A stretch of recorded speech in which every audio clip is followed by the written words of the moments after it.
Le drapeau français, le drapeau bleu-blanc-rouge, est né pendant la Révolution, en 1789. Son origine est discutée, mais on sait que ces couleurs représentent la France depuis des siècles et des siècles.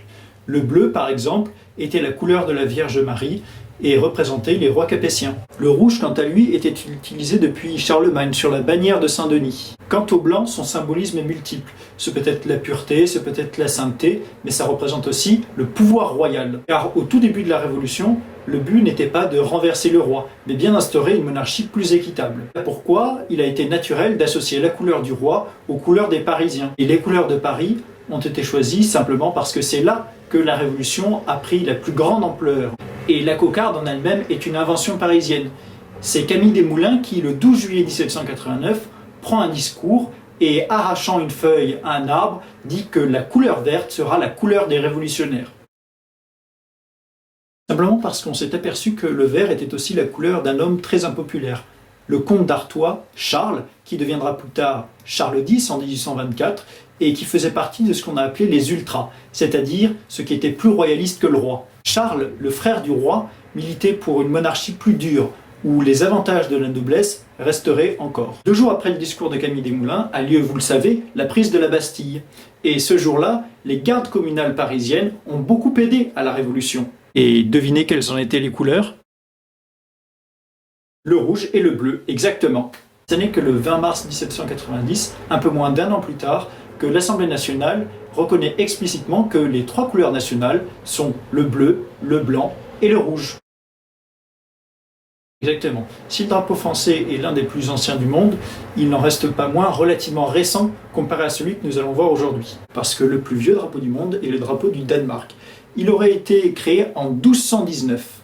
Il n'est certes pas drapeau du Danemark depuis 1219, mais son usage en tant que symbole national remonte bien à cette date-là. D'abord un peu de contexte. Le Danemark est un royaume, une monarchie constitutionnelle du nord de l'Europe appartenant à l'ensemble appelé Scandinavie. Il est le 12e plus grand pays du monde. Le 12e plus grand pays du monde puisque sa superficie est supérieure à 2 millions de kilomètres carrés. Eh bien tout simplement parce que le Danemark possède un territoire appelé Groenland.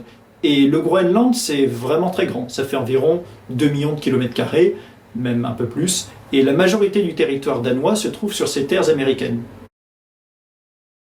Parce qu'en 1721, sans nouvelles des expéditions vikings, pourtant parties des siècles auparavant, les Danois envoient des missionnaires sur l'île pour l'évangéliser et pour retrouver des traces de ces expéditions. Et rien n'est trouvé. Cela n'empêche cependant pas le Danemark de revendiquer la souveraineté de l'île. Le Danborg, qui signifie en danois « vêtement rouge », est le drapeau officiel du Danemark. C'est une croix scandinave blanche sur fond rouge. 2 légendes entourent la création du drapeau sanglant. Les 2 explications, d'ailleurs, prennent leur source dans la même bataille, la bataille de Lindanisse qui a lieu le 15 juin 1219. Dans le premier cas, c'est la tunique du roi Valdemars II, le roi du Danemark, qui est recouverte de sang, sauf à l'endroit de la ceinture. Dans le deuxième cas, c'est tout simplement Valdemar qui aperçoit le drapeau tombant dans les brumes. Il a d'ailleurs interprété comme un ordre du Christ de massacrer les Estoniens contre qui il était en guerre.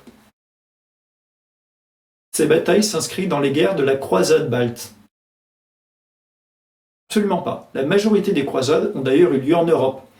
La plus emblématique est la Reconquista, qui a eu lieu en Espagne, afin de reconquérir les territoires perdus. Et il y en a même eu une en France, dans le sud-ouest, pour récupérer les territoires qui étaient sous domination cathare.